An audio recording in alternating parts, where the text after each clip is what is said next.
Good morning students. Uttarakhand का national movement में role पढ़ रहे थे हम, और इस रोल को पढ़ते हुए हमने कल इंडियन नेशनल कांग्रेस को डिस्कस किया था। और इंडियन नेशनल कांग्रेस को डिस्कस करते हुए हमने कुछ इंपॉर्टेंट सेशंस के बारे में बात की थी। और उन्हीं सेशंस में से जो फर्स्ट सेशन जिसमें उत्तराखंड के किसी पॉलिटिकल पर्सन ने पार्टिसिपेट किया था, उनका नाम था ज्वालादत्त जोशी।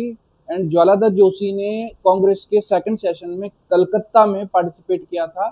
कलकत्ता का वो वही सेशन था जिसमें Dadabhai Naoroji was appointed as the president of Congress. यहाँ तक हमने डिस्कस किया। उसके बाद कई सारे और डिस्कशन किए थे, और इन्हीं डिस्कशनों में हम एक और डिस्कशन में आए थे, और ये डिस्कशन था हमारे पास 1990 का कांग्रेस का अमृतसर का सेशन। और अमृतसर का जो कांग्रेस का सेशन था वो मोतीलाल नेहरू की प्रेसिडेंटशिप में हुआ था। और उस सेशन में जिन लोगों ने प्रतिभाग किया, जिन लोगों ने पार्टिसिपेट किया, मैंने कुछ लोगों के नाम लिए थे आपसे। उनमें से एक का नाम था हमारे पास गढ़ केसरी, जिनको हम कहते हैं अनुसुईया प्रसाद बहुगुणा। एक थे हमारे पास कुमाऊं केसरी, जिनको हम कहते हैं बद्रीदत्त पांडे, है ना। उसके अलावा थे चिरंजी लाल, उसके बाद थे बैरिस्टर मुकुंदी लाल, और एक और पर्सन थे जिनका नाम था मोहन सिंह मेहता। ठीक है। और Mohan Singh Mehta was the person जो इंडियन फ्रीडम फाइटिंग के मूवमेंट में, ठीक है, नेशनल मूवमेंट में फर्स्ट टाइम आपका प्रिजन गए थे, जेल गए थे। ये हमने डिस्कस किया। अब यहाँ पर मैं आपको ला रहा हूँ गढ़वाल की तरफ, और गढ़वाल में हम ला रहे हैं आपको कहाँ पर, देहरादून में। और गढ़वाल में, देहरादून में डेफिनेटली अब हमें क्या करना है, यहाँ पे अवेयरनेस लानी है, सोशल अवेयरनेस लानी है, पॉलिटिकल अवेयरनेस लानी है, एजुकेशनल अवेयरनेस लानी है। क्योंकि देखो, उत्तराखंड का गढ़वाल का जो एरिया था वो कुमाऊं से ज्यादा अनडेवलप्ड था।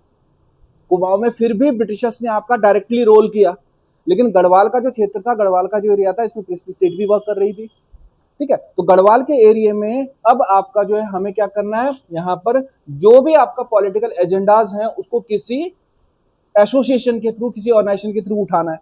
मैंने कहा ना कि उत्तराखंड का जो गढ़वाल था वो गढ़वाल आपका शिक्षा की दृष्टि से, ठीक है, ये एक आर्थिक दृष्टि से, राजनीतिक दृष्टि से, सांस्कृतिक दृष्टि से, हर दृष्टि से पिछड़ा हुआ था। तो अब यहाँ पर 19 अगस्त 1901 को कहाँ पर, आपके देहरादून में एक ऑर्गेनाइजेशन की स्थापना हुई जिसका नाम था गढ़वाल यूनियन। और इस गढ़वाल यूनियन के जो यहाँ पर आपका फाउंडर्स मेंबर्स थे, इन फाउंडर मेंबर्स में आपके बहुत सारे मेंबर्स के मैंने नाम लिखे हुए हैं, जिनमें हमारे पास सबसे इंपॉर्टेंट जो पर्सन निकल के आता है, जिसको मैंने सबसे पहले लिखा हुआ है, इनका नाम कई बार पूछा हुआ है, तारादत्त गैरोला। ठीक है। Taradatt Gairola was the founder of Garhwal union. अब इस गढ़वाल यूनियन के अदर जो फाउंडिंग मेंबर्स थे, अदर जो आपके हमारे पास मेंबर्स थे, उसमें आपका था गिरिजादत्त नैथानी। ठीक है। आपने नाम सुना होगा वीडी चंदोला।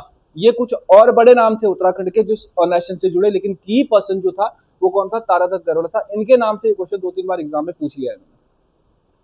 कहां पर स्टैब्लिशमेंट हुआ, देहरादून में, ऐसे डायरेक्ट क्वेश्चन आते हैं। और अब यहाँ पर हम आते हैं ऑब्जेक्टिव्स पे। मैंने कहा ऑब्जेक्टिव क्या थे, मैंने यहाँ पे लिखा हुआ सोशल और पॉलिटिकल जो अवेयरनेस थी उसको आपका लाने के लिए। तो आप बहुत सारी चीजें जोड़ सकते हैं, social awareness, political awareness, educational awareness, backwardness को आपका खत्म करने के लिए। और सबसे बड़ी बात, जब ये चीजें सोशल जो आपका अवेयरनेस थी, पॉलिटिकल अवेयरनेस थी, एजुकेशनल अवेयरनेस थी, तो उस अवेयरनेस से क्या आता, नेशनलिज्म की जो आपका अप्रोच थी वो डेवलप होती, राष्ट्रीयता की भावना थी जो वो डेवलप होती। और जब नेशनलिज्म की अप्रोच डेवलप होती तो खुद ब खुद लोग किस में पार्टिसिपेट करते, फिर नेशनल मूवमेंट में पार्टिसिपेट करते। तो अब ये जो ऑर्गेनाइजेशन थी, इस ऑर्गेनाइजेशन का बाद में नाम भी बदल दिया गया, और इस ऑर्गेनाइजेशन को हमने कहा फिर गढ़वाल हित प्रचारिणी सभा। ये भी कई बार क्वेश्चन देखा होगा तुमने, गढ़वाल हित प्रचारिणी सभा, या गढ़वाल आपका जो है कहीं ना कहीं हितकारिणी सभा के नाम से भी जानी जाती है। तो की पर्सन आपको ध्यान रखना है तारादत्त गैरोला। ये भी पूछ लेता है कि कहाँ पे आपका फाउंडेशन पड़ी और कब फाउंडेशन पड़ी। डेट ना भी याद रहे, साल आपको याद रखना है। अब जब ये गढ़वाल हमारे पास यूनियन बनी, तो इस गढ़वाल यूनियन के बनने के बाद डेफिनेटली उत्तराखंड में गढ़वाल से अब एक न्यूज़पेपर भी पब्लिश होने वाला है। और गढ़वाल से जो ये न्यूज़पेपर पब्लिश हुआ, ये हुआ है 1902 में, 1902 में। ठीक है। न्यूज़पेपर्स के लिए मैं अलग से आपको जो है एक क्या करूंगा, जब पत्रकारिता के बारे में बताऊंगा, जर्नलिज्म के बारे में बताऊंगा, तो वहां पे लाऊंगा मैं। लेकिन कुछ इंपॉर्टेंट जो न्यूज़पेपर्स हैं वो बीच में रिपीट हो जाते हैं। जैसे इसमें 1902 में एक हमारे पास क्या है, न्यूज़पेपर आएगा जिसका नाम था गढ़वाल समाचार पत्र। गढ़वाल समाचार,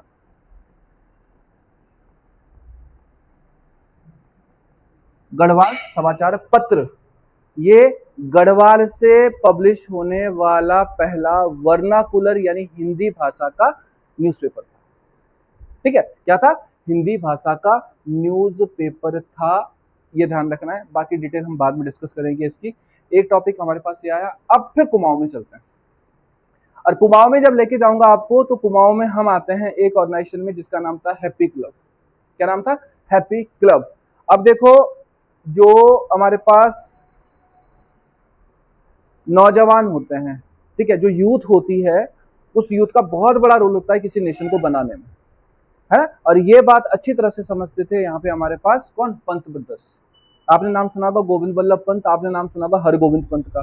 तो गोविंद वल्लभ पंत और हरगोविंद पंत ने कुमाऊं के एरिया में फिर आपका सोशल, पॉलिटिकल और जो भी हमारे पास एजुकेशनल अवेयरनेस थी उसको लाने के लिए प्लान किया कि क्यों ना आपका नेशनल मूवमेंट में उन लोगों को जोड़ा जाए, ठीक है, जिनमें जोश हो।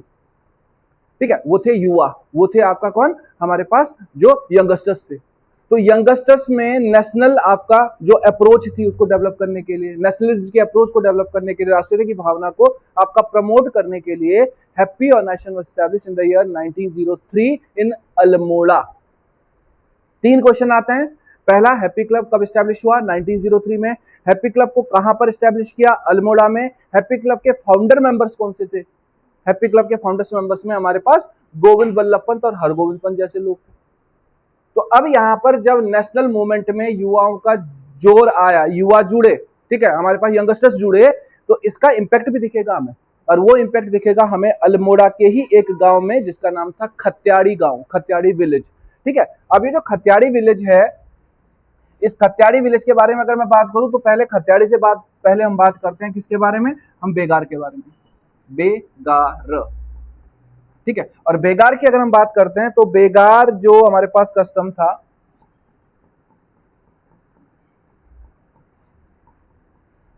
ठीक है, बेगार का मतलब क्या था? Force labour. ठीक है, फोर्स लेबर का मतलब है आपका जबरदस्ती आपका काम करवाना, ठीक है, और उनको बेच न देना, उनको सैलरी न देना, उनको कोई भी प्रिविलेज न देना। ये जो बेगार था, इस बेगार को हमने 3 पार्ट्स में डिवाइड किया था। एक था कुली बेगार, एक था कुली उतार, एक था कुली बर्दाश्त। इसको मैं 1921 का जो उत्तरायणी का सेशन होगा उसमें मैं डिस्कस करूंगा। लेकिन अब ये जो बेगार कस्टम आया, इस बेगार कस्टम में ब्रिटिशर्स ने क्या किया? हम लोगों के जो विलेजेस थे, उन विलेजेस से अननेसेसरी वे में आपका क्या किया? उनसे आपका जो प्रॉफिट्स लिए, मींस उनसे अपने जो लगेज थे उनको एक प्लेस से दूसरे प्लेस पे ट्रांसफर करवाए, है ना। अब तुमने देखा होगा कि यहाँ पे जैसे हम केदारनाथ की यात्रा पे जाते हैं, यमुनोत्री की यात्रा पे जाते हैं, तो पानी की बोतल भी 50 रुपए की मिल रही है वहां, बिस्लरी की जो बोतल है ना। और अगर बोलो 50 रुपए की क्यों दे रहे हैं, तो बोल रहे कि भाई पहले 14 किलोमीटर ऊपर पानी चढ़ा के तो देख कैसे चढ़ेगा। झगड़े भी होते हैं फिर। तो यहाँ पे अगर मैं बात कर रहा हूं, तो यहाँ पे जो बेगार था, इस बेगार में सोचो इन लोगों से इतने लंबे रूट पे, ये मैंने कुछ एग्जांपल दिए, इतने लंबे रूट पे वो आपका लगेज ट्रांसफर करवा रहे हैं, ठीक है, जैसे जानवरों से ट्रांसफर करवाते हैं, लेकिन उनको कोई फूड नहीं मिल रहा है, उनको वाटर नहीं मिल रहा है, उनको कोई प्रिविलेज नहीं मिल रहा है, उनको कोई पैसा नहीं मिल रहा है, उनको कोई आपका जो है सैलरी नहीं मिल रही है, उनको कोई वेज नहीं मिल रहा है, यानी उनको मजदूरी नहीं मिल रही है। तो जब ऐसा था, तो खत्याड़ी विलेज के कुछ विलेजेस थे, खत्याड़ी विलेज के 16 विलेजेस थे, 16 आपका यंगस्टर्स थे, जिन्होंने बेगार देने से आपका रिफ्यूज कर दिया। और जब इन्होंने बेगार देने से रिफ्यूज कर दिया, तो अब बेगार देने से रिफ्यूज करने के बाद ब्रिटिशर्स की जो आपका आर्मी थी, ब्रिटिशर्स की जो पुलिस थी, दे अरेस्टेड द 16 यंगस्टर्स। और इन 16 यंगस्टर्स को आपका आईपीसी की आपका सेक्शन 174 के थ्रू क्या कर दिया? अरेस्ट कर लिया। और अरेस्ट करने के बाद उनको रिग्रेस आपका किस में डाल दिया? प्रिजन में डाल दिया, यानी आपका कठोर कारावास में डाल दिया। अब कठोर कारावास की जब सजा हुई, तो डेफिनेटली अब इनका जो केस है वो इलाहाबाद हाई कोर्ट में गया। लोग डर गए कि हमारे बच्चे जो है क्या हो गए? जेल में चले गए, है ना, ये कैसे बाहर निकलेंगे, क्योंकि ब्रिटिशर्स बदनाम थे। ठीक है, हमारे जो भी रेवेलियंस थे, जो भी आपका यंगस्टर्स थे, वो उनको जब लग रहा था कि हमारे रास्ते में रोड़ा बन रहे हैं, तो वो आपका क्या करते थे? कोई उन पे एलिगेशन लगा के उनको अंदर करवा देते थे। तो इन पे भी एलिगेशन ही लग गए।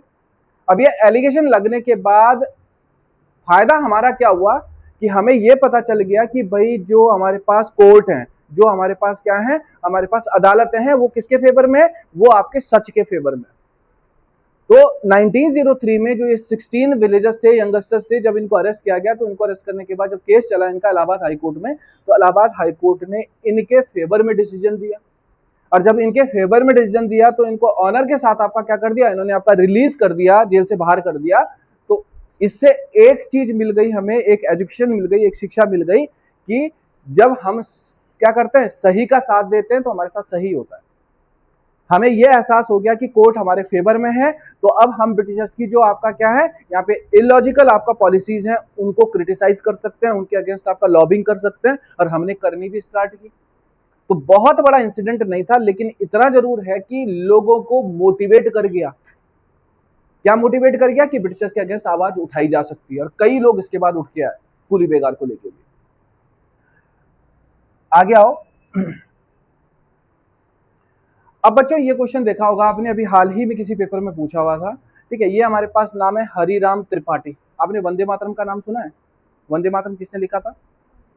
बंकिम चंद्र चटर्जी ने लिखा था। और बंकिम चंद्र चटर्जी का लिखा हुआ है जो वंदे मातरम था, ये कौन सी भाषा में था? बंगाली में था या बंगाली में था। अब बंगाली भाषा में लिखा हुआ ये जो वंदे मातरम था, इस वंदे मातरम का मतलब क्या था? बलिदान को आगे बढ़ाना, यानी नेशनल मूवमेंट में आपका जो है क्या करना, पार्टिसिपेट करना। तो अब वंदे मातरम के थ्रू उत्तराखंड का, कुमाऊं का कोई आपका पर्सन है जो लोगों को मोटिवेट करने के लिए क्या कर रहा है, वंदे मातरम को ट्रांसलेट कर रहा है, ठीक है। तो वंदे मातरम को कुमाऊनी लैंग्वेज में ट्रांसलेट करने का जो क्रेडिट मिलता है, अनुवादित करने का जो क्रेडिट मिलता है, वो हरिराम त्रिपाठी को मिलता है। ध्यान रखना है, बहुत इंपॉर्टेंट क्वेश्चन है फैक्ट, लेकिन कई बार एग्जाम में पूछा हुआ है। ऑप्शन में गंगादत्त पांडे भी रहता है इसमें। अब गंगादत्त पांडे कौन है? गंगादत्त पांडे वो पर्सन है जिसने पहली बार किसी एडिटोरियल में गढ़वाल उत्तराखंड वर्ड दिया, और उसी उत्तराखंड वर्ड को लेके हमने फिर क्या किया, उत्तराखंड नेशनल जो आपका सेपरेट स्टेट मूवमेंट था उसमें एक वर्ड उत्तराखंड को क्या किया, फिक्स किया, राइट। तो यहाँ पे आपका हरिराम त्रिपाठी का रोल आ गया। 1906 में क्या किया इसने ट्रांसलेट किया बंगाली में लिखे गए वंदे मातरम को कुमाऊनी आपका डायलेक्ट में। अब यहाँ पे आते हैं रास बिहारी बोस। हाँ भाई, कल भी लिया था मैंने इसका नाम। इससे कांग्रेस के किसी सेशन की प्रेसिडेंटशिप की थी ना, मेरे को बता सकती? नहीं की थी? कब की थी? अरे नहीं बताइए। कांग्रेस के किसी सेशन की प्रेसिडेंटशिप की थी ना इसने, रास बिहारी बोस ने, है ना। कांग्रेस का जो सूरत स्प्लिट हुआ था, ठीक है, सूरत आपका जिसको हम क्या कहते हैं, आपका संकट भी कहते हैं। सही कह रहा हूं? हाँ ना तो बोल दो, जैसे पीछे वाली गर्दन हिला रहे हैं। रास बिहारी घोष था वो, है ना। और ये कौन है? रास बिहारी बोस है, ठीक है। तो रास बिहारी घोष और रास बिहारी बोस में जैसे मैं कंफ्यूज कर रहा हूं, वैसे कंफ्यूज नहीं होना है तुम लोगों को। रास Bihari Bose was a person जो आपका कैसा था, क्रांतिकारी विचारधारा वाला था, रेवोल्यूशनरी आपका हमारे पास जो क्या थी, अप्रोच थी, उसको प्रमोट करने वाला पर्सन था। अब ये जो रास बिहारी बोस है, इसने क्या किया, इसने प्लान किया कि जो ब्रिटिशर्स के क्या थे, बदनाम ऑफिसर्स थे, उनको क्या करो, उनको लोकेट करो, उनको टारगेट करो, उनको मारो। अब रास बिहारी जो ये बोस है, इस बोस ने ब्रिटिशर्स की एक क्रिसमस की पार्टी है, उसको आपका क्या करना है, बर्बाद करने का प्लान करना। तो अब रास बिहारी बोस ने ब्रिटिशर्स की जो क्रिसमस की पार्टी थी, ठीक है, उस क्रिसमस की पार्टी में बम फेंकने का एक प्लान बनाया था लॉर्ड हार्डिंग पे। किस पे? लॉर्ड हार्डिंग पे। तो लॉर्ड हार्डिंग पे जो ये बम फेंका गया था, ये फेंका गया था 1912 में, 1912 में।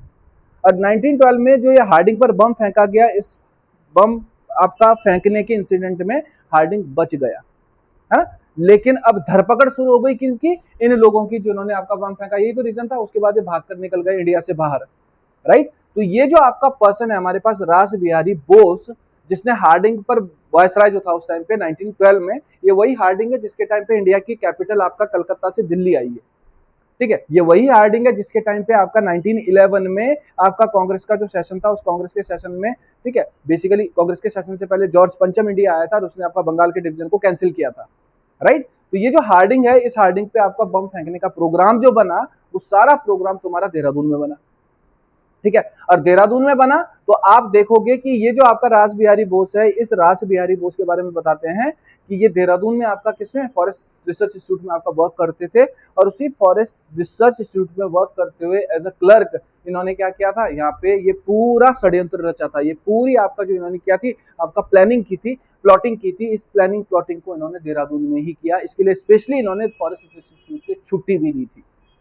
ठीक है। तो क्वेश्चन पूछा जाता है कि हु वाज द पर्सन, ठीक है, जिसने हार्डिंग पर बम फेंकने का क्या बनाया था, यहाँ पर प्लान बनाया था। हु वाज द पर्सन, या वो कौन सा प्लेस था जहां पर ये हार्डिंग पर बम फेंकने का प्लान बनाया गया था, देहरादून के, आपके देहरादून में बनाया गया था। अब आते हैं बच्चों अल्मोड़ा कांग्रेस पे। अब देखो अल्मोड़ा कांग्रेस के फाउंडर्स पे अगर मैं बात करूं तो कोई क्वेश्चन नहीं आता है, आज तक तो नहीं आया। रीजन, अल्मोड़ा की कांग्रेस के फाउंडर्स पे क्वेश्चन इसलिए भी नहीं आता क्योंकि उस टाइम आपका बहुत बड़ी बड़ी पार्टीज नहीं थी, हमारे पास एक ही पैन ऑर्गेनाइजेशन थी, वो कांग्रेस थी, और लोग ब्लाइंडली उस पर ट्रस्ट करते थे। आज की डेट में तो हमारे पास कई सारी पार्टीज है ना, खासकर नेशनल पार्टीज। तो यहाँ पर हमारे पास अल्मोड़ा में जो कांग्रेस 1912 में डेवलप हो रही है, इस अल्मोड़ा कांग्रेस के 1912 में डेवलप होने का पर्पस था कांग्रेस की जो रीजनल ब्रांचेस हैं उनको गांव गांव तक पहुंचाना है। कांग्रेस की जो रीजनल ब्रांचेस हैं, यानी आपका उनकी जो क्षेत्रीय आपका ब्रांचेस हैं, उनको गांव गांव तक पहुंचाना। गांव गांव तक क्यों पहुंचाना, ताकि ज्यादा से ज्यादा लोग आपका कांग्रेस का पार्ट बन सके। राइट। कहां पे स्टैब्लिश हुई है, कहां पे स्टैब्लिश हुई है ना, अल्मोड़ा कांग्रेस है, विदेश में होगी ना, है ना, अल्मोड़ा में थोड़ी हो सकती है। तो ऐसे जो क्वेश्चन है, इन क्वेश्चनों के आंसर दे दो, ताकि कौन सी दुनिया में रहते हो तुम लोग, है ना। तो थोड़ा सा ढक्कन है, इनको खोल के रखो, है ना। आज तो ठंडा भी है मौसम, आज तो खुल सकता है। ठीक है। तो अल्मोड़ा कांग्रेस की फाउंडेशन डाल दो। तो अल्मोड़ा कांग्रेस की फाउंडेशन 1912 में पड़ी। कहां पर पड़ी, अल्मोड़ा में पड़ी। और 1912 में अल्मोड़ा में कांग्रेस की जब फाउंडेशन पड़ रही है तो देयर आर सेवरल आपका लिबरल पर्संस, कई उदारवादी लोग हैं जो इसका पार्ट बन रहे हैं। और इनमें फाउंडिंग मेंबर्स में आपका देखो हमारे पास ज्वाला दत्त जोशी, इनका होना तो जरूरी भी था। ये तो वही पर्सन था जो कांग्रेस की आपका जो सेकंड समिट थी उसमें पार्ट भी बना। बद्रीदत्त पांडे नहीं है, ध्यान रखना, बद्रीदत्त जोशी लिखा है। ठीक है। नेक्स्ट है आपका हरिराम पांडे, वाचस्पति पंत, ठीक है। उसके साथ आपका मुंशी सदानंद सनवाल जैसे लोग थे जिन्होंने पार्टिसिपेट किया। आपको यहाँ पर मेंबर्स पे नहीं काम करना है, बहुत ज्यादा काम करना है तो केवल ज्वाला दत्त जोशी पे करना है। ये एक्चुअली कांग्रेस का, मैंने कहा ना कि जैसे अब क्षेत्रीय ब्रांच जिसको हम कहते हैं, क्षेत्रीय का मतलब है आपका रीजनल ब्रांच। अब एक बात हो, दिल्ली में कांग्रेस की पार्टी है, दिल्ली से कांग्रेस की पार्टी ये प्लान करे कि मुझे उत्तराखंड के माणा में, नीति में, मलारी में आपका क्या करना है, लोगों को अपने साथ लाना है। तो अपने साथ तभी वो ला पाएंगे जब उसमें लोकल लोग जुड़ेंगे। तो लोकल लोग जब जुड़ेंगे तो वो गांव गांव तक पहुंचेंगे। ठीक है। तो रीजनल ब्रांच थी कांग्रेस की जिसके थ्रू कांग्रेस में मैक्सिमम लोगों को आपका ज्वाइन करवाना था, और ज्वाइन करवा के फिर नेशनल मूवमेंट में पार्टिसिपेट करवाना था।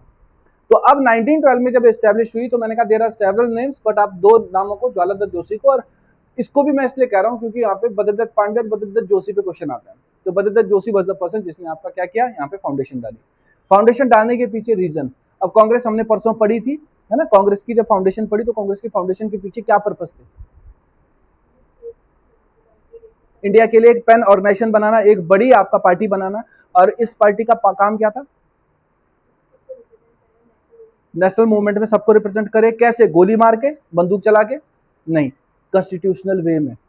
मींस कांग्रेस एक पैन ऑर्गेनाइजेशन बनी, तो इस पैन ऑर्गेनाइजेशन में जो रीजनल आपका हमारे पास क्या थे, जो लिबरल लोग थे, उदारवादी लोग थे, उदारवादी लोग प्लान करते थे कि किसी तरह से हम क्या करें, किसी तरह से हम लोग पहले कॉन्स्टिट्यूशनल वे में ब्रिटेन की जो ऑर्गेनाइजेशन है, ब्रिटेन की जो आपका क्या है यहाँ पे ऑर्गेनाइजेशन है, उनका पार्ट बने, है ना। या ब्रिटेन की जो आपका हमारे ये था ना, हमारे पास जो लेजिस्लेटिव असेंबली है हमारी, उसका पार्ट बने, और उसके थ्रू हम क्या करें, अपने जो आपके प्रॉब्लम्स हैं, है ना, उनको कहां तक पहुंचाने का काम करें, ब्रिटिशर्स तक पहुंचाने का काम करें। राइट।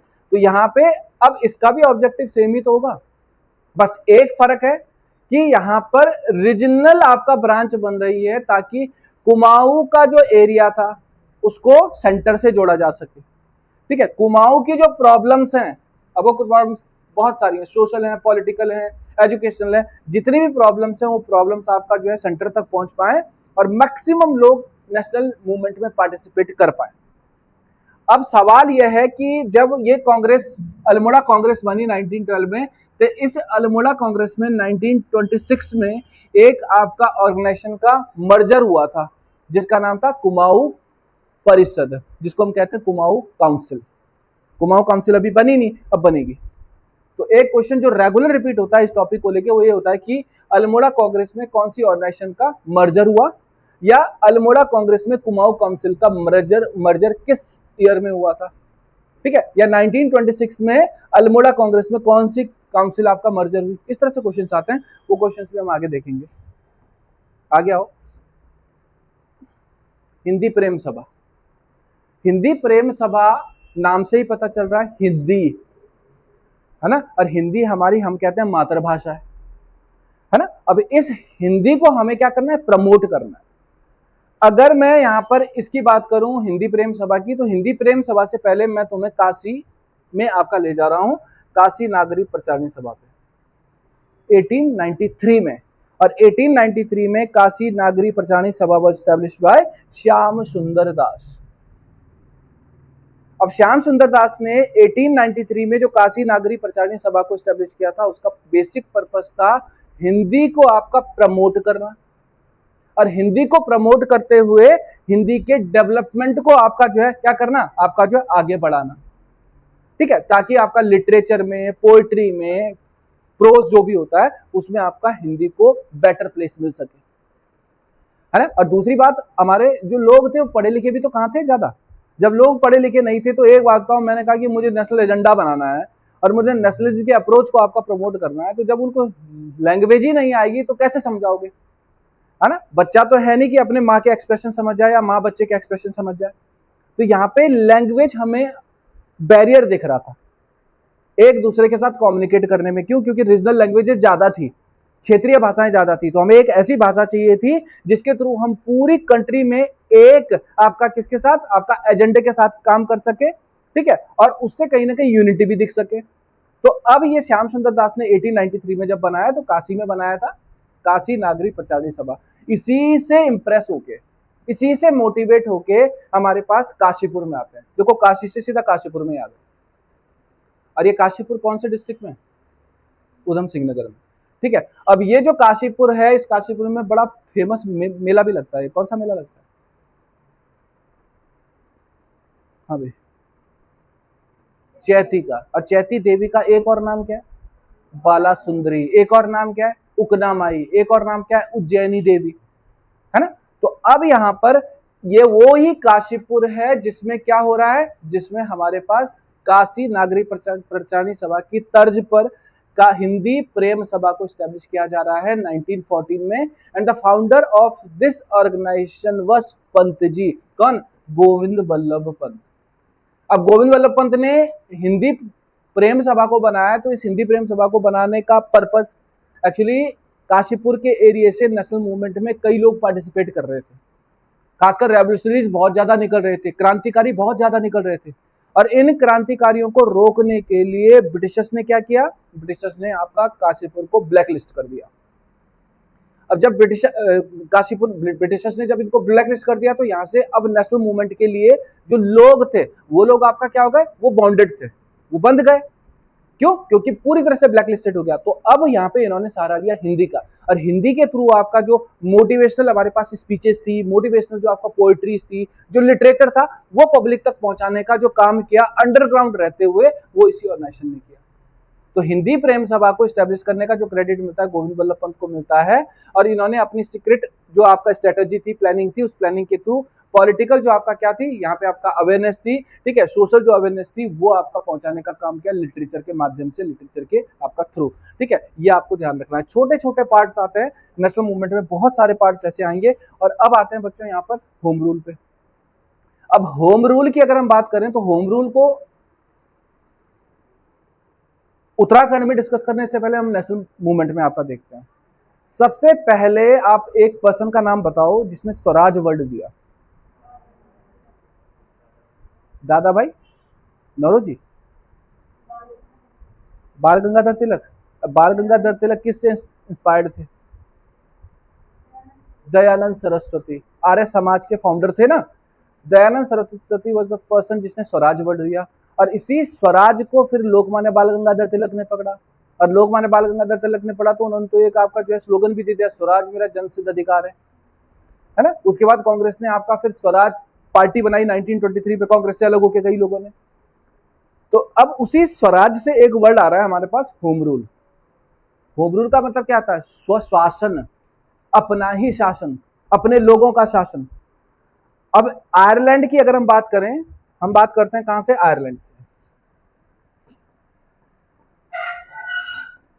आयरलैंड में 1870 का जो दशक था, 1870 से 1910-15 के बीच में वहां पे एक मूवमेंट हुआ था जिसको हम कहते हैं होम रूल मूवमेंट। और इस होम रूल मूवमेंट ने आयरलैंड में आपका सक्सेस गेन की। मतलब आयरलैंड में जो होम रूल हुआ, उस होम रूल का रिजल्ट ये आया कि वहां पे लोगों को अपने कंट्री पे क्या करने का, रूल रेगुलेशन बनाने का राइट मिल गया। लोगों के पास आपका क्या आ गई, यहाँ पे आपका पावर आ गई। तो जब आयरलैंड में ये हो सकता था, आयरलैंड जैसी छोटी कंट्री में हो सकता था, तो इंडिया जैसी कंट्री में भी तो हो सकता था। तो यहीं से हम आपका एक आयरिश लेडी की बारे में बात करते हैं जिसका नाम था एनी बेसेंट। एनी बेसेंट, ये वही एनी बेसेंट है जिसके बारे में मैंने कहा था कि थियोसॉफिकल सोसाइटी की मेंबर थी। ये वही एनी बेसेंट थी जो 1893 में इंडिया आई। ये वही एनी बेसेंट है जिसने थियोसॉफिकल सोसाइटी को पीक पे पहुंचाने का काम किया। ये वही एनी बेसेंट है जो 1917 में कांग्रेस की पहली प्रेसिडेंट बनी। ये वही आपका एनी बेसेंट है जो होम रूल के फेवर में है इंडिया में। अब होम रूल के फेवर में अगर इंडिया में है तो प्रॉब्लम क्या हो गई, 1914 में second world war first world war start हो गया। तो जब फर्स्ट वर्ल्ड वॉर स्टार्ट हुआ तो फर्स्ट वर्ल्ड वॉर के स्टार्ट होने की वजह से अब इनकी जो आइडियोलॉजी थी उस आइडियोलॉजी पे लग गया ब्रेक। यानी होम रूल जो आपका वो लीग स्टार्ट करना चाह रही थी वो डिले हो गई। और अब इसी बीच में यहां पर हमारे पास एक पर्सन और आते हैं जिनका नाम था तिलक। लोकमान्य बाल गंगाधर तिलक का नाम सुना ही होगा तुमने, ठीक है। 1914 में वो भी प्रिजन से बाहर निकल गए। तो जब वो प्रिजन से बाहर निकल गए तो उनके प्रिजन से बाहर निकलने के बाद डेफिनेटली अब तिलक और एनी बेसेंट दोनों का बेसिकली जो मोटिव था वो एक ही था, वो थी कंट्री को फ्रीडम दिलाना। लेकिन दोनों की अप्रोच अलग थी। एनी बेसेंट आपका एक ऐसी लेडी थी जिसको हम कहते हैं आपका एक्सट्रीमिस्ट, सॉरी मॉडरेट, यानी उदारवादी। जबकि लोकमान्य बाल गंगाधर तिलक जो थे वो क्या थे, वो आपका हमारे पास थे एक्सट्रीमिस्ट, यानी आपका जो गर्म दल के नेता थे, ठीक है। तो यहाँ पर तिलक ने अपनी ऑर्गेनाइजेशन अप्रैल में आपका डेवलप कर दी। और तिलक ने जिस ऑर्गेनाइजेशन को अप्रैल में डेवलप किया उसको हम क्या कहते हैं, होम रूल, ठीक है। ऑब्जेक्टिव नहीं बताऊंगा मैं, ये है इंडियन होम रूल लीग। ये उत्तराखंड में नहीं पढ़नी है तुम लोगों को, लेकिन उत्तराखंड में होम रूल को एस्टेब्लिश करेंगे हम लोग, ठीक है। तो 1916 में इंडिया में होम रूल लीग को सबसे पहले एस्टेब्लिश करने का जो क्रेडिट मिलता है वो लोकमान्य बाल गंगाधर तिलक को मिलता है। जबकि अप्रोच पे काम करने वाली कौन थी, एनी बेसेंट थी। अब जब ये होम रूल लीग बनी, इंडियन आपका होम रूल लीग बनी, तो अब लोकमान्य बाल गंगाधर तिलक की जो होम रूल लीग थी इसका अनाउंसमेंट कहां पे हुआ, इसका हेडक्वार्टर इन्होंने कहां पे बनाया, इसका हेडक्वार्टर बनाया पुणे में। कहां बनाया, पुणे में। ये क्वेश्चन सारे एग्जाम में, जितने भी हाईलाइटेड पार्ट हैं सारे एग्जाम में पूछे गए पार्ट हैं, ठीक है। तो Indian home rule league was established by Lokmanya Bal Gangadhar Tilak in the year 1916 in April month, ठीक है। अप्रैल में आपका इन्होंने 28 अप्रैल को, ऑन 28 अप्रैल 1916 को एस्टैब्लिश कर लिया। अब यहाँ पे ये जो लीग थी, इस लीग का वर्किंग एरिया कहाँ था, कौन कौन सी आपका स्टेट्स थी या कौन कौन से एरियाज थे जहां पर इसने आपका क्या किए, अपनी लीग को प्रमोट करने का काम किया, उसमें था पूरा महाराष्ट्र। बट महाराष्ट्र में आपका मुंबई भी आता है, मुंबई एक्सक्लूडेड था। यानी मुंबई में आपका ये हमारे पास जो इंडियन होम रूल लीग थी इसकी आइडियोलॉजी काम नहीं करेगी, ये यहां पर काम नहीं करेंगे। ये आपका बेसिकली एनी बेसेंट और इनके बीच में की बात थी। दोनों के रिलेशन बहुत अच्छे थे। इन दोनों का कहना भी यही था कि हम लोगों के कार्य करने के, हम लोगों की अप्रोचेज अलग हो सकती है लेकिन हमारा एजेंडा एक ही है, वो है नेशन की फ्रीडम, ठीक है। तो महाराष्ट्र में आपका डेवलप हो गई, लेकिन मुंबई को छोड़ दिया गया। कर्नाटका, बरार हो गया, और आपका सेंट्रल प्रोविंस आपका, जिसको हम क्या कहते हैं, आपका मध्य प्रांत, है ना, वहां पर ये डेवलप हुई। एक दूसरे ये पूछता है कि तिलक की होम रूल लीग के आपका एरियाज कौन कौन से थे, तो ये ध्यान रखना, ये जो एरियाज दिखा रखे हैं। अब आते हैं आगे, हमने कहा कि जो आपका तिलक की होम रूल थी उसमें आपका किसको इन्होंने सेक्रेटरी बनाया और किसको इन्होंने प्रेसिडेंट बनाया। तिलक की होम रूल लीग का जो आपका यहां पर सेक्रेटरी था उसका नाम था जोसेफ बेपिस्टा, ठीक है, या कई जगह बेबिस्टा भी लिखा होगा इसको। और इसका जो आपका हमारे पास कौन था, प्रेसिडेंट था, ठीक है, सॉरी गलत भूल गया मैं, ठीक है, NC Kelkar was the secretary, ठीक है, NC Kelkar was the secretary, और जो हमारे पास क्या था यहां पर प्रेसिडेंट था वो कौन था, जोसेफ बेपिस्टा था। ये क्वेश्चन याद रखोगे, ठीक है, केलकर सेक्रेटरी था, पेपिस्टा आपका प्रेसिडेंट था, ये ध्यान रखना है। बाकी अगर मैं देखूंगा तो भाई लोकमान्य बाल गंगाधर तिलक की आपका मैगजीन्स बड़ी फेमस है, वो मैगजीन्स पे क्वेश्चन आते हैं। आपने नाम सुना होगा केसरी, आपने नाम सुना होगा मराठा। तो लोकमान्य बाल गंगाधर तिलक की जो आपका हमारे पास आइडियोलॉजी थी, उस आइडियोलॉजी को प्रमोट करने के लिए या फिर होम रूल लीग की आइडियोलॉजी को प्रमोट करने के लिए उनके जो न्यूज़पेपर्स थे जिनमें आपका इसको एडवर्टाइज किया गया, वो आपके थे केसरी और वो थे आपके मराठी यानी मराठा। सवाल ये भी पूछ लेता है कि लोकमान्य बाल गंगाधर तिलक की जो मैगजीन थी मराठा, ठीक है, वो कौन सी लैंग्वेज में थी, ध्यान रखना, मराठा इंग्लिश लैंग्वेज में, ठीक है, और केसरी आपका मराठी में थी। लैंग्वेज तक पूछता है, इसमें सरदर्द तुम्हारा ही होता है कि तुम मराठा समझ के मराठी लिख देते हो, गलती मत कर देना, मैंने बता दिया। छोटे छोटे क्वेश्चन हैं और इनको हम हवा में लेके चलते हैं, अरे कुछ नहीं, अरे मराठा है, केसरी है, लोकमान्य बाल गंगाधर तिलक। जब एग्जाम आता है तो एग्जाम में सर्किल करने के बाद अरे यार मराठा तो आपका किस में थी, अंग्रेजी में थी, अब पता चला कि वहां मराठी लिख के आ गए, ये ध्यान रखना है। बाकी आपका इनका जो स्लोगन था, स्वराज इज माई आपका birth right and I will have it, Swaraj मेरा जन्मसिद्ध अधिकार है, इसको मैं लेकर रहूंगा, ये लोकमान्य बाल गंगाधर तिलक ने कहा था। अब आप कहोगे सर ये हम तो उत्तराखंड का नेशनल मूवमेंट में रोल पढ़ रहे हैं, हम इसको क्यों पढ़ रहे हैं, क्योंकि उत्तराखंड में भी होम रूल लीग स्टैब्लिश हुई थी, ठीक है, तो यहाँ पे हमारे पास ये आ गई पहली। अब दूसरी पे आते हैं, होम रूल का मतलब क्या है, सेल्फ रूल, स्वशासन, है ना, अपने ही लोगों के द्वारा अपने देश के लिए पॉलिसी बनाना, ठीक है, रूल रेगुलेशन को आपका बिल्टअप करना, राइट। आगे आओ, ये लो आ गए, है ना। पहली जो लीग थी जिसका नाम था इंडियन होम रूल लीग, वो लोकमान्य बाल गंगाधर तिलक की, और अब सितंबर में जो लीग निकल के आ रही है इसका नाम है all India home rule league. और all India home rule league was established by Irish lady जिनका नाम मैंने क्या बताया था, एनी बेसेंट, और एनी बेसेंट ने इसको आपका 3 सितंबर को, वो आपका 28 अप्रैल, ये 3 सितंबर को 1916 में आपका एस्टैब्लिश हुई। अब 1916 में जब एस्टैब्लिश हुई तो क्वेश्चन आता है कहां पर एस्टैब्लिश हुई, अड्यार का नाम सुना, अड्यार कहां पर, मद्रास, ठीक है, चेन्नई, है ना।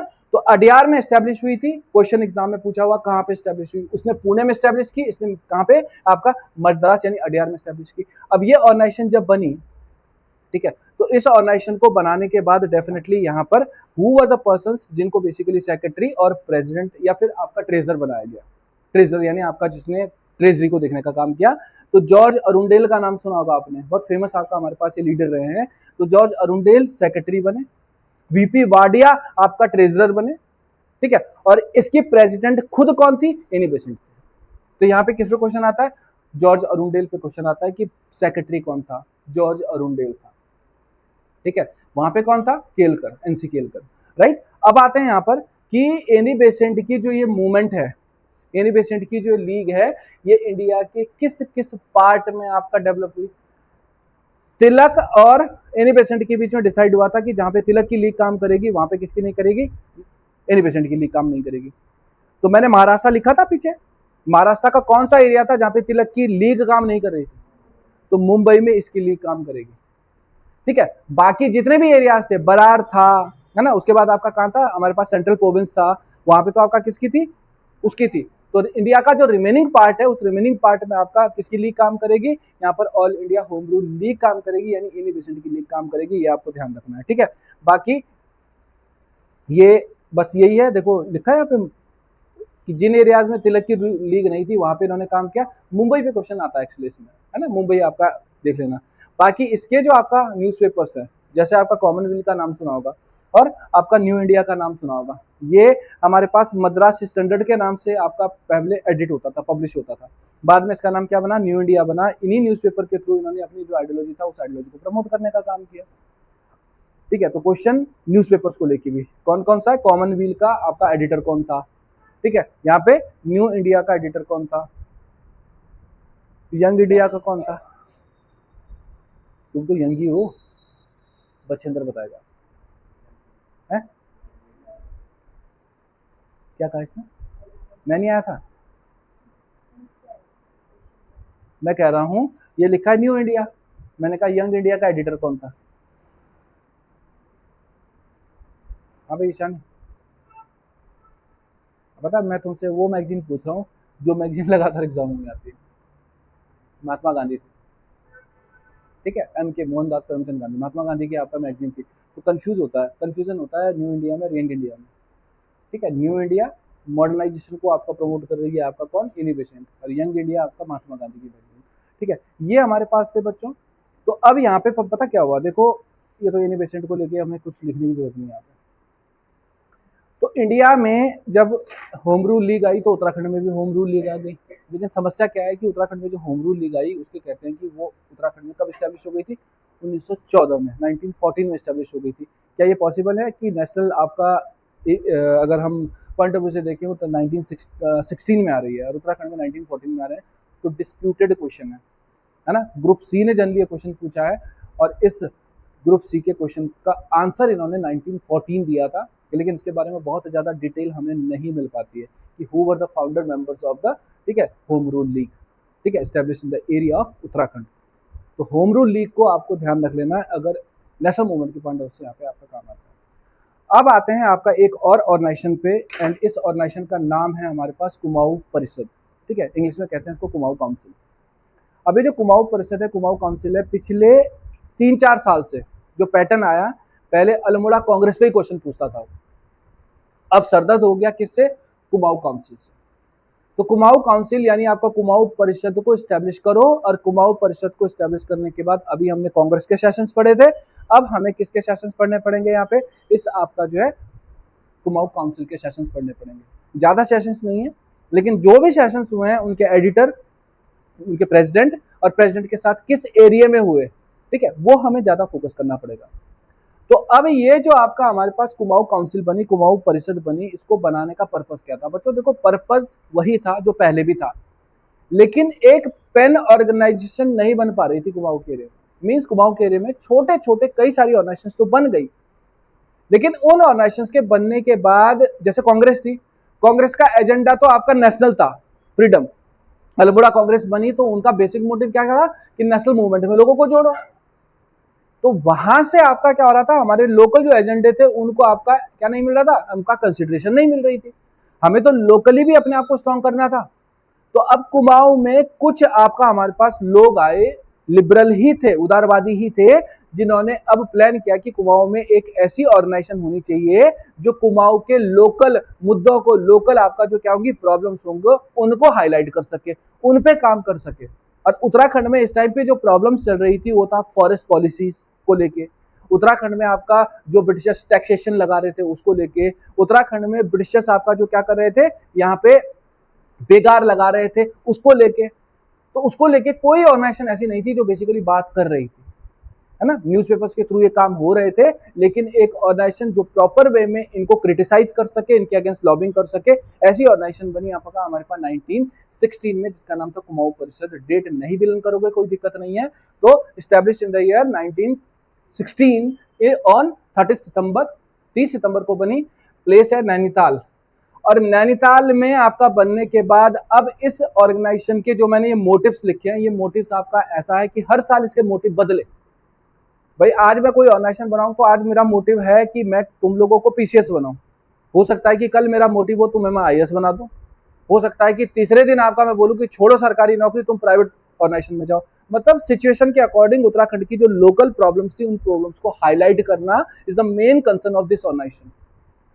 तो जब ये ऑर्गेनाइजेशन बनी, इस ऑर्गेनाइजेशन के बनने के पीछे जो रीजंस थे, पहली लाइन बहुत सिंपल है, सारी संस्थाओं में यही लग रही है कि जो कंटेम्परेरी आपका सोशल आपका हमारे पास प्रॉब्लम्स थी, यानी समकालिक जो आपका क्या थी वहां पर आपका सामाजिक समस्याएं थी, ठीक है, समकालिक जो आपका राजनीतिक समस्याएं थी, समकालिक जो आपका आर्थिक समस्याएं थी, समकालिक जो आपका हमारे पास शैक्षिक समस्याएं थी, एजुकेशनल प्रॉब्लम्स थी, उनको हाईलाइट करना, उनको आपका रिजॉल्व करना।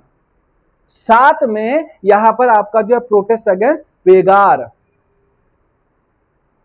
इस ऑर्गेनाइजेशन का स्टैब्लिश होने का सबसे बड़ा मोटिव यही था कि बेगार को खत्म करो, ठीक है। तो बेगार यानी कुली बेगार, कुली उतार और कुली बर्दाश्त जैसी आपकी जो हमारे पास क्या थी ऑर्गेनाइजेशन, ये जो आपका कस्टम्स थे इनको खत्म करो, इविल कस्टम था ये।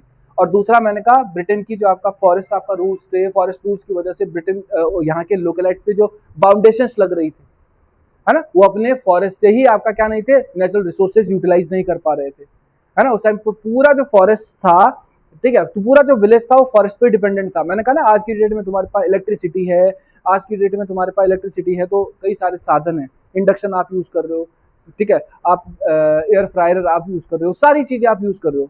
आपके पास गैस ना भी हो तो आप इलेक्ट्रिसिटी के थ्रू काम कर सकते हो। सो तो उस टाइम तो गैस भी नहीं था, तो जब गैस नहीं था तो हमारे पास तो चूल्हे थे ना, और चूल्हों में आपका जो है आग जलाने के लिए क्या चाहिए थी, लकड़ियां चाहिए थी। वो लकड़ियां कहाँ से मिलती, फॉरेस्ट से मिलती, लेकिन फॉरेस्टों पे तो बाउंडेशन लग गई, है ना। ऊपर से आपका क्या कर रहे हो, कुछ आप रिसोर्स से आप यूज कर रहे हो तो उसकी वजह से फिर आपका टैक्सेस लग रहे थे आप लोगों पे, इसकी वजह से पब्लिक परेशान थी, इसी वजह से ये ऑर्गेनाइजेशन आपका बन के आई।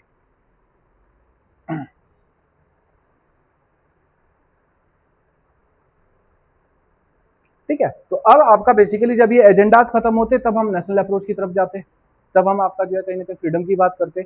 तो अब इस ऑर्गेनाइजेशन को स्टैब्लिश करने में किन किन लोगों ने पार्टिसिपेट किया, there are several persons involved in the foundation of this organisation, जिसमें हमारे पास सबसे पहला है पंडित गोविंद बल्लभ पंत, आपने नाम सुना होगा, हरगोविंद पंत नाम सुना होगा, हैप्पी क्लब के फाउंडिंग मेंबर्स भी रहे हैं लोग, ठीक है। नेक्स्ट है आपका लक्ष्मीदत्त शास्त्री। लक्ष्मीदत्त शास्त्री का नाम मैंने इसलिए आपका हाईलाइट करा हुआ है क्योंकि ही वॉज द पर्सन जिसने इसको विलेज विलेज तक पॉपुलर करने का काम किया। मतलब अगर आपसे कोई ये पूछे कि कुमाऊं काउंसिल का डेवलपमेंट किसने किया, तो हम शायद नाम गोविंद बल्लभ पंत का, हरगोविंद पंत का नाम अब ऊपर रखेंगे। लेकिन कोई अगर ये बोले कि हु वाज द आपका पर्सन फ्रॉम कुमाऊं काउंसिल जिसने इसको पॉपुलर किया, कहां पर, रूरल एरियाज में, ठीक है, यानी आपका कहां पर, ग्रामीण क्षेत्रों में, वो कौन था, लक्ष्मीदत्त शास्त्री था। उसके बाद आपका हमारे पास आप बद्रीदत्त पांडे, उसके बाद आया आपका इंद्रलाल साहब, प्रेम बल्लभ पांडे और विक्टर मोहन जोशी, ऐसे कई, और ये कुछ नाम है, इसके अलावा बहुत लंबी लिस्ट है, लेकिन मेन नाम यही है हमारे पास जो मैंने ऊपर लिखे हुए हैं हमारे पास। अब मेरे को ये बताओ कि ये जो आपका विक्टर मोहन जोशी है, इसका नाम जब मोहन है तो ये विक्टर कैसे बन गया, किसने, इसने किया, इसके पापा ने किया, इसके फादर ने किया, है ना, जिनका नाम क्या था, जयदत्त जोशी, नाम सुना, क्या क्या था इन्होंने, बचेंद्र बताएगा, बचेंद्र को सारा याद है। जयदत्त जोशी का नाम कल मैंने शायद लिया होगा। समय विनोद उत्तराखंड का पहला रीजनल, ठीक है, वर्नाकुलर लैंग्वेज का न्यूज़पेपर जो 1868 में नैनीताल से पब्लिश हुआ था, और हिंदी उर्दू का आपका क्या था, ये न्यूज़पेपर था। उत्तराखंड में इससे पहले हिंदी उर्दू में कोई न्यूज़पेपर नहीं आया, ये पहला न्यूज़पेपर था जो नैनीताल से पब्लिश हुआ। जयदत्त जोशी ने उसको आपका क्या किया था, एडिट किया था, और जयदत्त जोशी का एडिट किया हुआ जो न्यूज़पेपर है, ठीक है, उसी न्यूज़पेपर को 10 साल के बाद बंद कर दिया गया था। तो जयदत्त जोशी ने बाद में अपना रिलीजन चेंज कर दिया था, वो क्रिश्चियन में कन्वर्ट हो गए, और क्रिश्चियन में जब कन्वर्ट हो गए तो डेफिनेटली बेटा भी क्रिश्चियन बना। लेकिन अब जब क्रिश्चियन बना तो ये विक्टर जोशी भी लिख सकता था ना खुद को, विक्टर मोहन जोशी नाम दिया, बिकॉज जो ये मोहन नाम दिया था वो किसने दिया था, उनकी मदर ने दिया था। इस नाम को ये हटाना नहीं चाहते थे, इसीलिए इनका जो पूरा नाम आया वो विक्टर मोहन जोशी आया। यहाँ तक आए हम लोग। अब देखो क्या करना है, सेशंस के अकॉर्डिंग हम इसको आगे बढ़ाएंगे, इसको ध्यान रखो।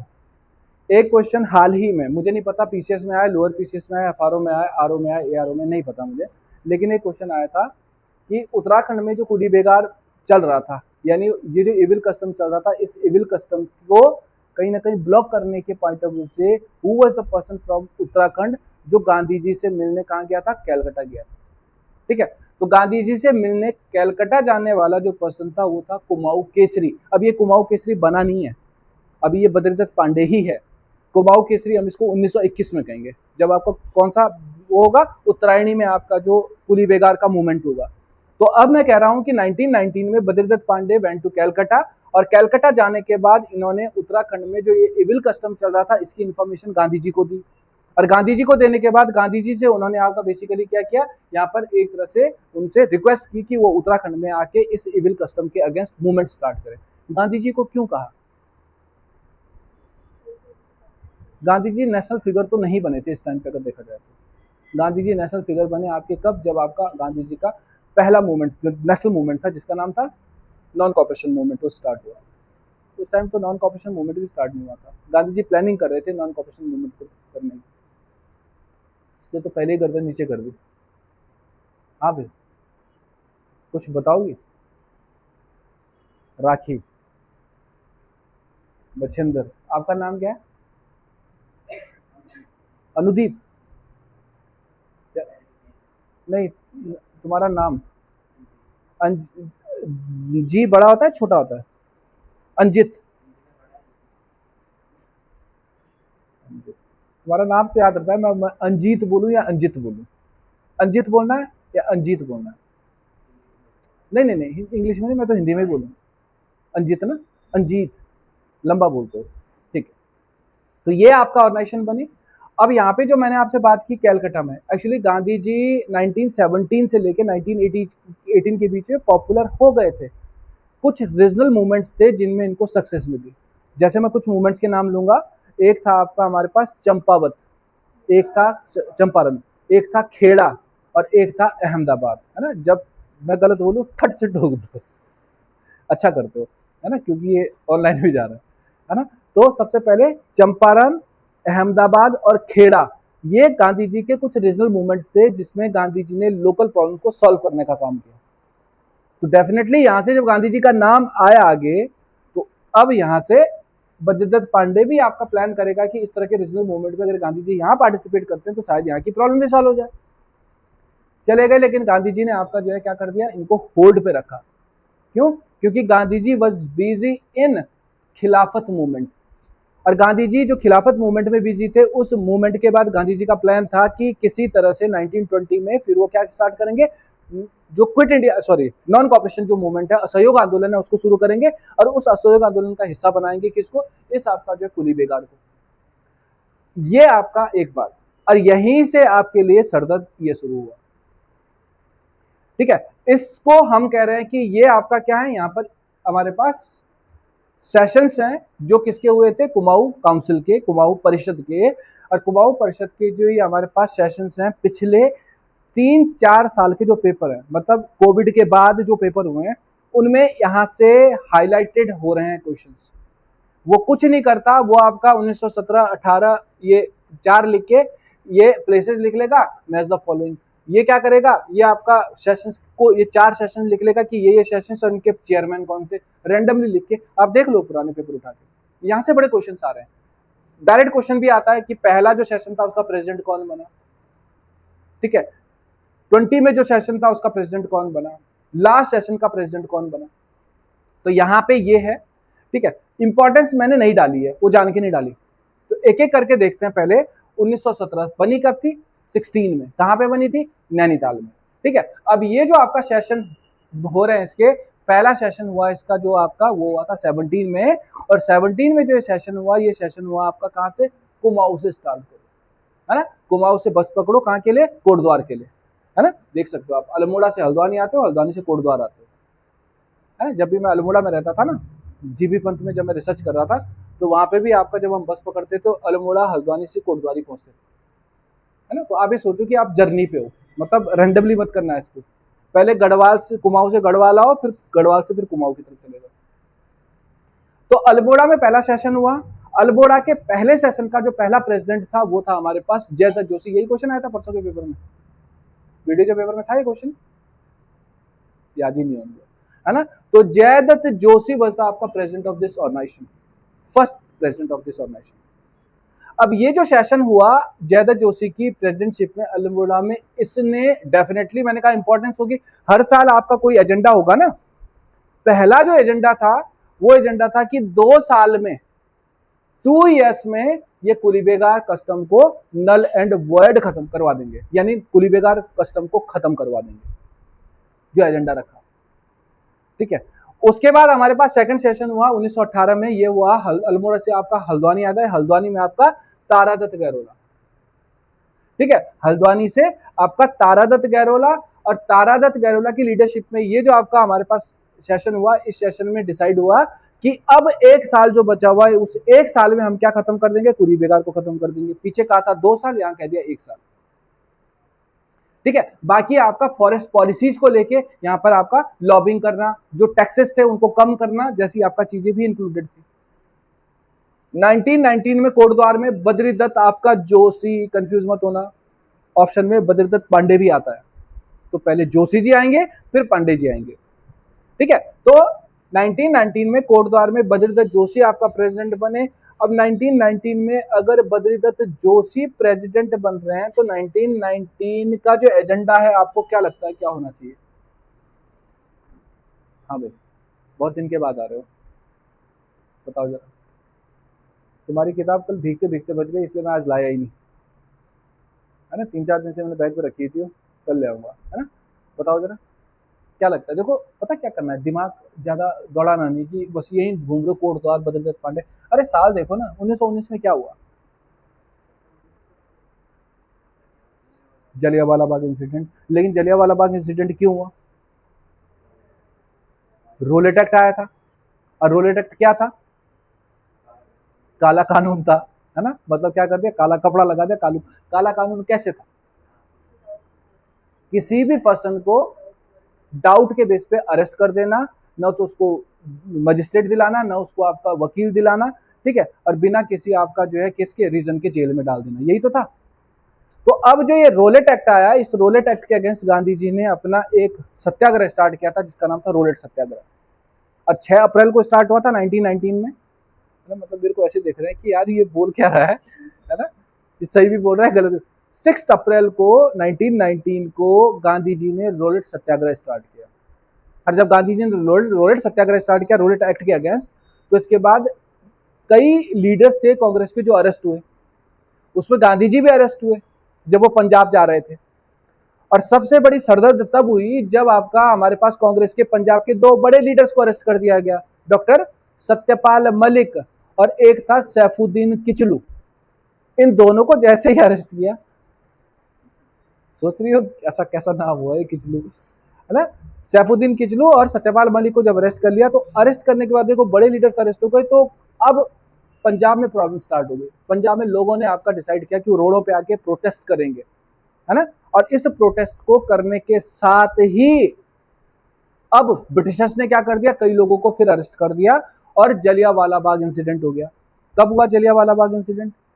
13 अप्रैल 1919 को। हु वाज द पर्सन जिसने यहाँ पे फायरिंग करवाई थी? बोल रही हो, सही बोल रही हो, बोलो। अभी तो बोल रही थी, सबके साथ बोलना है। हाँ भाई। और general Michael O Dyer, R Dyer. R Dyer कौन था? आर डायर गवर्नर था पंजाब का। माइकल ओ डायर कौन था? लेफ्टिनेंट गवर्नर था पंजाब का। जब ये केस हुआ तो 16 राउंड की फायरिंग हुई, और 16 राउंड की जो फायरिंग थी, इसमें आपका कई लोग मारे गए, है ना। तो अब यहां पर जब ये केस हुआ तो डेफिनेटली इसका प्रोटेस्ट भी तो करेंगे हम लोग यहाँ पे। तो अब 1919 में कोटद्वार में आपका बेसिकली जो सेशन हो रहा है, हम आपका जलियांवाला बाग के अगेंस्ट आपका प्रोटेस्ट कर रहे हैं, उसको क्रिटिसाइज करने का काम कर रहे हैं। इसके साथ ही अब आगे क्या होगा, हमारे पास एक आपका खिलाफत मूवमेंट हुआ। खिलाफत मूवमेंट क्या था? तुमने नेशनल मूवमेंट पढ़ लिया है अभी? कहाँ के? कहाँ के खलीफा? हाँ ठीक है, कहाँ पे था ऑटोमन एम्पायर? टर्की में, ठीक है, गुड। नहीं तो उनको हटाने से हमें क्या फर्क पड़ रहा? यहाँ के जो मुस्लिम्स थे वो उसको अपना सबसे बड़ा आपका क्या मानते थे, आपका स्पिरिचुअल आपका प्रीचर मानते थे, सबसे बड़ा धर्मगुरु मानते थे टर्की के ऑटोमन आपका जो एम्पायर था उसके खलीफा को। तो हम लोग अगर मानते थे, मतलब यहाँ के जो मुस्लिम्स थे वो टर्की के खलीफा को सबसे ऊपर मानते थे, तो फिर भी हम लोगों ने क्यों आपका क्रिटिसाइज किया? आप बताओ, पीछे राखी बताएगी। सीधा मना कर रही है, मैं नहीं बता रही। हाँ भाई, नेक्स्ट आगे कुछ तो बोलो।